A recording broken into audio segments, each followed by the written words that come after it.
நண்பர்கள் அனைவருக்கும் வணக்கம். நம்ம சேனலில் அனைவரும் பயன்பெறும் வகையில் பல பயனுள்ள தகவல் எப்படி பண்ணிருக்கோம். இந்த வீடியோவில் கருவூல பென்ஷன் ஓய்வூதியர்களுக்கு வாழ்வுச் சான்று ஆண்டு நேர்காணல் பற்றி முக்கிய அறிவிப்பு. இதன் மூலமாக தமிழகத்தில் கருவூலம் மூலமாக பென்ஷன் வாங்கும் எந்தெந்த ஓய்வூதியர்கள் எந்தெந்த பென்ஷன்தாரர்களுக்கு தங்களது வாழ்வுச் சான்று ஆண்டு நேர்காணலில் என்ன வகையான பணிகளை செய்து முடிப்பதற்கான அறிவிப்புகள் வெளியிடப்பட்டுள்ளது. இதற்கான வழிமுறைகள் எதுவும் உள்ளதா, என்ன வகையான வழிகாட்டு நெறிமுறைகள் உள்ளன, என்ன வகையான நிபந்தனை அடிப்படையில் இந்த தகவல்கள் வெளியிடப்பட்டுள்ளது என்பது பற்றி முழு விவரங்களும் தெரிய பார்க்கலாம். வீடியோக்குள்ளே போகிறதுக்கு முன்னாடி நம்ம சேனலை சப்ஸ்கிரைப் பண்ணவங்க சப்ஸ்கிரைப் பண்ணுங்கள். சப்ஸ்கிரைப் பண்ணுங்க, பக்கத்தில் இருக்க பெல் பட்டனையும் ப்ரெஸ் பண்ணுங்கள். அப்போ தான் நம்ம அடுத்த அப்படியே எல்லா முடியும் உங்களுக்கு டேரெக்டாக கிடைக்கும். தமிழகத்தில் ஓய்வூதியர்கள் நேர்காணல் நடைமுறையில் சென்ற வருடம் புதிய மாற்றங்கள் அறிவிக்கப்பட்டது குறிப்பிடத்தக்கது.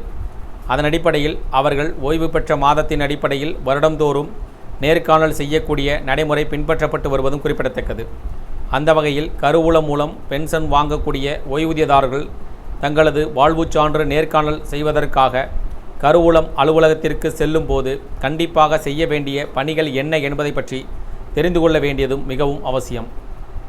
கருவூலம் மற்றும் கணக்குத்துறையின் தரவுத்தளத்தில் இருந்து ஓய்வூதியதாரர்களின் விவரங்கள் எடுக்கப்பட்டு அவர்களுக்கு மருத்துவ காப்பீடு அடையாள அட்டை வழங்கப்படுகிறது.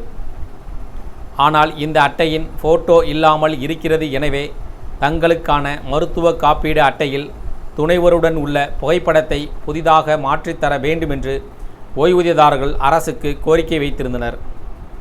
அதன் அடிப்படையில் அரசு ஓய்வூதியதாரர்களின் விவரங்கள் மற்றும் புகைப்படங்களை மாற்றம் செய்வதற்கான பணியையும் தொடங்கியுள்ளது.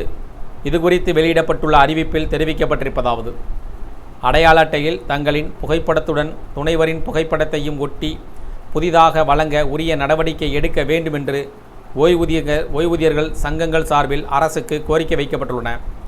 இதையடுத்து புகைப்படத்துடன் கூடிய அடையாள அட்டைகளை வழங்குவதற்கான தகுந்த படிவங்களை ஓய்வூதியதாரர்களுக்கு வழங்க முடிவு செய்யப்பட்டுள்ளது. பூர்த்தி செய்யப்பட்ட படிவங்கள் ஒளிவரடல் செய்யப்படுவதுடன் புகைப்படங்களும் தேசிய சுகாதார காப்பீடு திட்டத்தின் இணையதளத்தில் பதிவேற்றம் செய்யப்படும். இதன் பின்பு பயனாளிகளே தங்களுக்கான அடையாள அட்டையை மின் அட்டையாக பதிவிறக்கம் செய்து பயன்படுத்தி கொள்ள முடியும். காப்பீடு அடையாள அட்டையில் உள்ள விவரங்களை திருத்தவும் புகைப்படங்களை பதிவேற்றம் செய்யவும் யுனைடெட் இந்தியா நிறுவனம் ஒப்புதல் அளித்துள்ளது. இதற்குரிய வரையறுக்கப்பட்ட படிவங்களை அனைத்து கருவூலம் மற்றும் ஓய்வூதிய அலுவலர்களின் வழங்கும்படி அந்த நிறுவனம் கேட்டுக்கொண்டுள்ளது. ஓய்வூதியதாரர்கள் ஆண்டுதோறும் வாழ்வுச் சான்றிதழை வழங்குவதற்காக நேர்காணலுக்காக கருவூல அலுவலகத்திற்கு வருபவர் அப்போது அந்த படிவங்களை அவர்களிடம் வாங்கி பூர்த்தி செய்து பெறலாம். இந்த படிவங்களின் அடிப்படையில் அடையாள அட்டையில் ஓய்வூதியதாரர்களின் விவரங்கள் திருத்தப்படுவதுடன் புகைப்படமும் பதிவேற்றம் செய்யப்படும். இதன் பின்பு மின் அடையாள அட்டையாக இணையதளத்தில் இருந்து பதிவிறக்கம் செய்யலாம். இந்த பணிகளை மேற்கொள்ளும் பொருட்டு ஒவ்வொரு மாவட்டத்திலும் இதற்கென உள்ள காப்பீட்டு அதிகாரியை கருவூலம் மற்றும் ஓய்வூதிய அலுவலர்கள் தொடர்பு கொள்ள வேண்டும் என கேட்டுக்கொள்ளப்படுகிறார்கள். அவர்களிடமிருந்து ஓய்வூதியதாரர்களுக்கான மருத்துவ காப்பீடு அடையாள அட்டை விவரங்களை திருத்தம் செய்வது மற்றும் புகைப்படங்களை ஒட்டுவதற்குரிய தகுந்த படிவங்களை பெற வேண்டும். பூர்த்தி செய்யப்பட்ட படிவங்களை காப்பீட்டு நிறுவனத்திடம் திரும்ப ஒப்படைக்க வேண்டும். இவ்வாறு வழங்கும் போது உரிய ஒப்புகை சான்றிதழை பெற வேண்டியதும் அவசியமாகும். இதனை அத்தியாவசியமான பணியாக கருதி உடனடியாக மேற்கொள்ள வேண்டும் என்றும் அதில் தெரிவிக்கப்பட்டுள்ளது.